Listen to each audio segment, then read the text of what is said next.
Ярослаў Гашак. Мужчына і жанчына ў шлюбе. Выкладчык геаметрыі Гендрых стаяў за гімназічнай кафедрай як цар, як бог, як самая найвышэйшая істота. З выразам найвялікшай дасканаласці ён глядзеў на аўдыторыю, чытаў лекцыю гімназістам, што сядзелі ўнізе за школьнымі партамі. Прамая можа перасякаць крывую і будзе называцца сякучай, альбо можа датыкацца да крывой, і тады яна называецца датычнай. Прамая, якая злучае два канцы крывой, называецца хордай.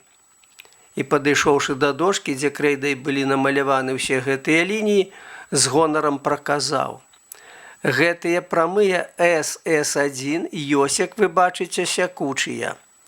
Прамыя ТТ1 датычныя, а прамыя АБ і СД хорды. Ён быў прыгожы ў сваёй вялікасці, павольна адняў руку ад дошкі і паглядзеў на школьныя парты. Тады хутка зрабіў 2 крокі ад дошкі.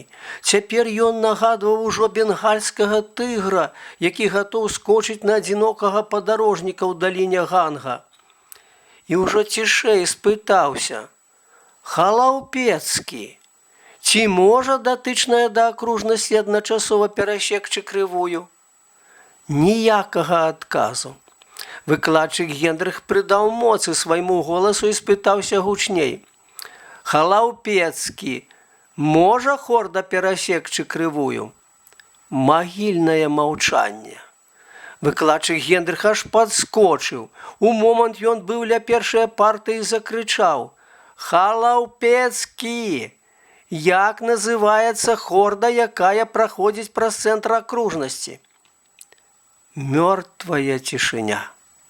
Усе з першых партаў павярнуліся назад, дзе на перадапошняй парце сядзеў Халаўпецкі. Правільней кажучы, не сядзеў, бо відаць была толькі яго спіна, якая вытыркалася з-пад парты, як бурак на градзе, або страус, што схаваў галаву ў пясок і думае, што яго не бачаць. Велічна падняўшы руку, выкладчык загадаў: «Падніміце яго!»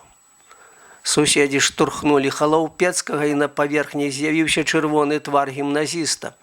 Ён глядзеў на выкладчыка, а той прыкмеціў, што як паднімалі Халаўпецкага, дык нешта падобнае да кнігі звалілася пад парту. Халаўпецкі здаваўся зусім спакойным і ўпэўненым. «Што ты рабіў пад партай, Халаўпецкі?» «Чытаў». «Што чытаў?» Халаўпецкі азірнуўся на клас і з гонарам сказаў: «Мужчыну і жанчыну ў шлюбе. Дюбуа». «Што гэта за кніга, Халаўпецкі? Раман ці што?» І зноў пераможна гледзячы на клас, Халаўпецкі адказаў з гонарам: «Гэта прыродазнаўства і дапаможнік для жанатых, прычым вельмі падрабязны. Новая тэорыя, пан прафесар, пра вызначэнне полу дзіцяці, імпатэнцыю, бясплоднасць. Яшчэ ёсць дадатак: асабістая гігіена цяжарнай жанчыны і нованароджанага. Вось толькі што дачытаў апошнюю старонку». Ён сагнуўся пад парту, дастаў кніжку і пад зайздрослівымі позіркамі класа панёс яе выкладчыку. Аддаў яму, падышоў да дошкі, як непрызнаны герой, якога ўзвялі на гільяціну. Твар яго свяціўся спакоем. Ён ведаў, што цяпер выкладчык Гендрых сядзе за стол, будзе гартаць кнігу і чытаць яму натацыю, а пасля запіша ўсё гэта следства ў класны журнал і паведаміць яму, што аддае справу ў рукі найвышэйшай інстанцыі, надзвычайнаму суду гонару, жахліваму інквізітарскаму трыбуналу, педагагічнаму савету, старшынём якога будзе сам дырэктар гімназіі. Ён ведаў, што загінуў, што савет прызнае яго амаральным і выключыць з гімназіі. Але ж не было ў яго часу прачытаць кніжку дзе-небудзь у садзе ў зацішку. Кніжку даў яму знаёмы з другой гімназіі, толькі да абеду. А ён паабяцаў прачытаць яе за ўрокі чэшскай фізікі і геаметрыі. І даказаў. Цяпер палавое пытанне стала яму зразумелым і ясным. А гэта ж важней за нейкую там прамую або крывую. Пасля хоць потоп. Сёння ж вечарам ён усё растлумачыць Мані з жаночага вытворчага аб'яднання. Аднойчы ўжо яна давала яму 15 крон, каб купіў даведнік па палавым пытанні. А ён тыя грошы прайграў на більярдзе. Усё адбылося так, як ён і прадчуваў. Выкладчык Гендрых сеў за стол, разгарнуў класны журнал, і мужчыну і жанчыну ў шлюбе Дзюбуа і, гартаючы старонкі, пачаў. Халаўпецкі, ты заўсёды быў амаральным тыпам. Курыў у прыбіральні, а летась ля ракі скочыў на мяне, класнага кіраўніка. Дзіва яшчэ, што не паваліў мяне.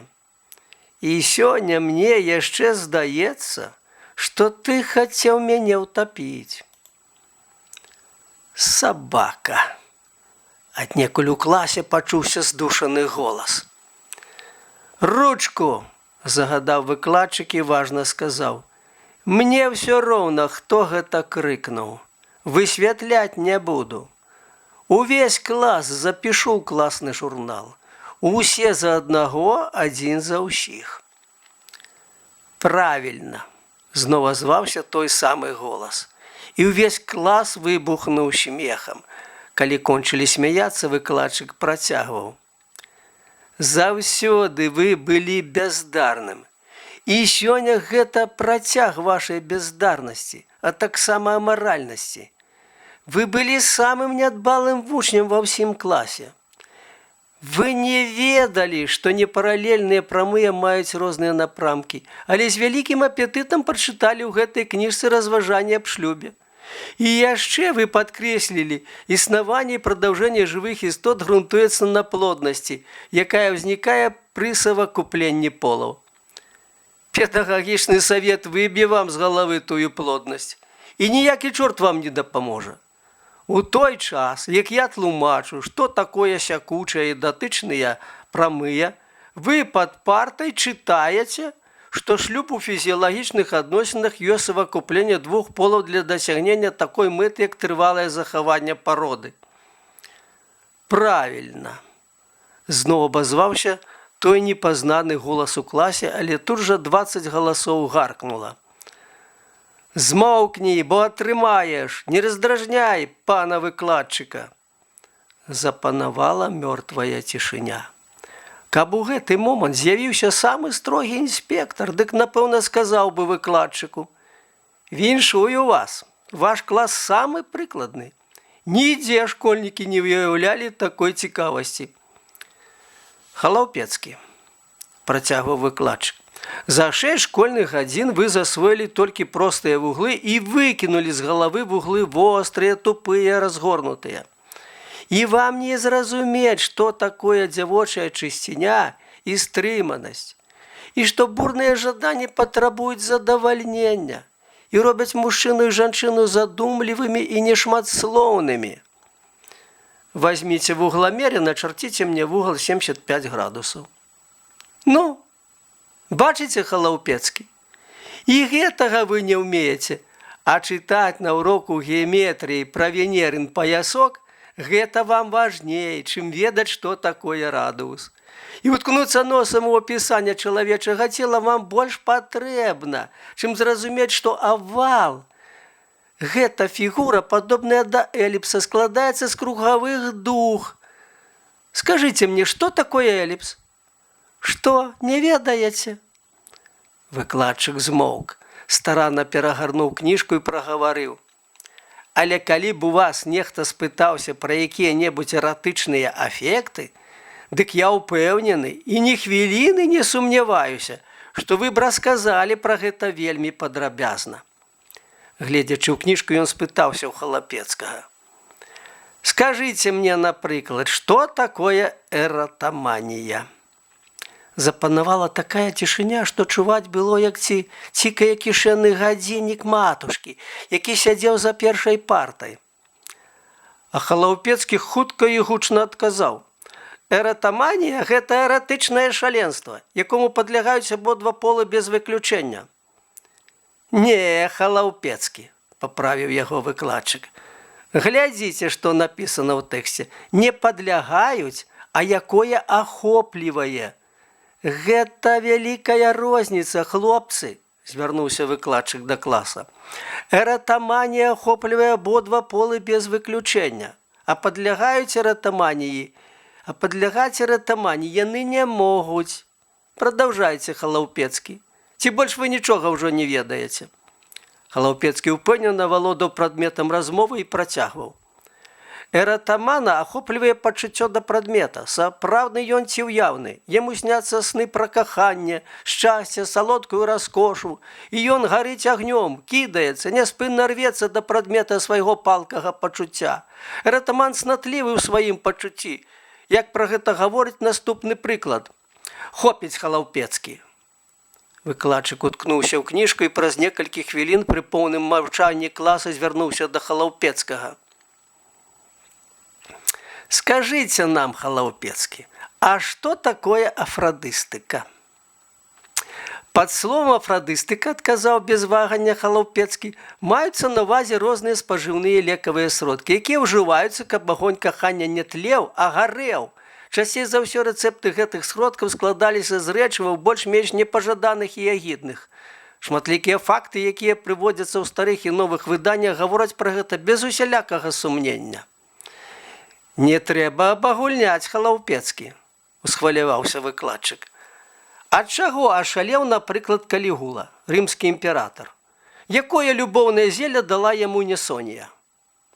Халаўпецкі, які дагэтуль быў спакойны, захістаўся. Праз увесь час вучобы ён непрыязна ставіўся да гістарычных фактаў, таму і не ведаў іх. Яму не хапала паветра, і ён запытальна паглядаў на першыя парты, чакаючы падказкі. Але дзе там? Тыя самі чакалі адказу як Божага збавення. Дык я вам скажу, Халаўпецкі, яна дала яму выпіць навару з сатурэі, мяты перцавай і садовай пастушкі. Запомніце, хлопцы, гэта было якраз тое, ад чаго ашалеў імператар Калігула. Відаць, Халаўпецкі, вы гэта прамінулі. Выкладчык перагарнуў яшчэ некалькі старонак, пасля, паглядзеўшы ў блакнот, падышоў да Халаўпецкага і забіў яго на павал наступным пытаннем. Якая бывае даўжыня нованароджанага? Ціха там! Узняўся гармідар. Халаўпецкі быў знішчаны. Да лікаў ён меў такую самую непрыязнасць, як і да гістарычных фактаў. І пра гігіену нованароджанага прачытаў па дыяганалі. Не ведаеце гэтага, буркнуў выкладчык, і, напэўна, не ведаеце, колькі грамаў можа важыць нованароджанае дзіця. Гул у класе нарастаў, усе быццам ажылі. Халаўпецкі маўчаў. Ставлю вам 6. Сядайце. Халаўпецкі дайшоў да сваёй парты. Школьны званок абвясціў канец урока і паклаў канец гэтаму цікаваму выпадку. Вялікі дзякуй пану школьнаму вартаўніку.